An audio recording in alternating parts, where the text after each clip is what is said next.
ذی الحجہ کا چاند دیکھتے ہی جو حکم سب سے پہلے ہماری طرف متوجہ ہو جاتا ہے وہ ایک عجیب و غریب حکم ہے۔ وہ یہ ہے کہ نبی کریم صلی اللہ علیہ وسلم کی ارشاد ہے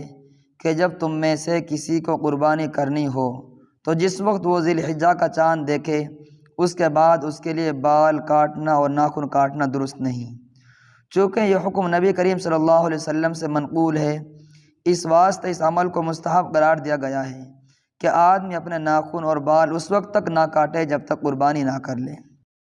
بظاہر یہ حکم بڑا عجیب و غریب معلوم ہوتا ہے کہ چاند دیکھ کر بال اور ناخن کاٹنے سے منع کر دیا گیا ہے، لیکن بات دراصل یہ ہے کہ ان ایام میں اللہ نے حج کی عظیم الشان عبادت مقرر فرمائی اور مسلمانوں کی ایک بہت بڑی تعداد الحمدللہ اس وقت اس عبادت سے بہر اندوز ہو رہی ہے۔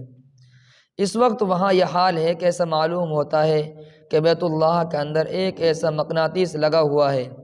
جو چاروں طرف سے فرزندان توحید کو اپنی طرف کھینچ رہا ہے۔ ہر لمحے ہزاروں افراد اطراف عالم سے وہاں پہنچ رہے ہیں اور بیت اللہ کے ارد گرد جمع ہو رہے ہیں۔ اللہ تعالیٰ نے ان لوگوں کو حج بیت اللہ کی ادائیگی کی یہ سعادت بخشی ہے۔ ان حضرات کے لیے یہ حکم ہے بیت اللہ شریف کی طرف جائیں تو بیت اللہ کی وردی یعنی احرام پہن کر جائیں، اور پھر احرام کے اندر شریعت نے بہت سی پابندی عائد کر دی، مثلاً یہ کہ سلا ہوا کپڑا نہیں پہن سکتے، خوشبو نہیں لگا سکتے، منہ نہیں ڈھانپ سکتے وغیرہ۔ ان میں سے ایک پابندی یہ ہے کہ بال اور ناخن نہیں کاٹ سکتے۔ حضور سرور دو عالم صلی اللہ علیہ وسلم نے ہم پر اور ان لوگوں پر جو بیت اللہ کے پاس حاضر نہیں ہیں اور حج بیت اللہ کی عبادت میں شریک نہیں ہیں، اللہ کے کرم کو متوجہ فرمانے، ان کی رحمت کا مورد بنانے کے لیے یہ فرما دیا، ان حجاج بیت اللہ کے ساتھ تھوڑی سی مشابہت اختیار کر لو، تھوڑی سی ان کی شباہت اپنے اندر پیدا کر لو۔ جس طرح وہ بال نہیں کاٹ رہے ہیں تم بھی مت کاٹو، جس طرح وہ ناخن نہیں کاٹ رہے ہیں تم بھی مت کاٹو۔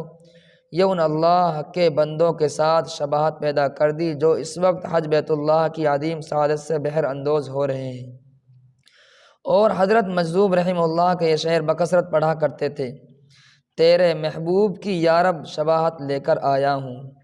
تیرے محبوب کی یارب شباہت لے کر آیا ہوں، حقیقت اس کو تو کر دے میں صورت لے کے آیا ہوں۔ کیا بعید ہے کہ اللہ اس صورت کی برکت سے حقیقت میں تبدیل فرما دے اور اس رحمت کی جو گھٹائیں وہاں برسیں گی انشاءاللہ ہم اور آپ اس سے محروم نہیں رہیں گے۔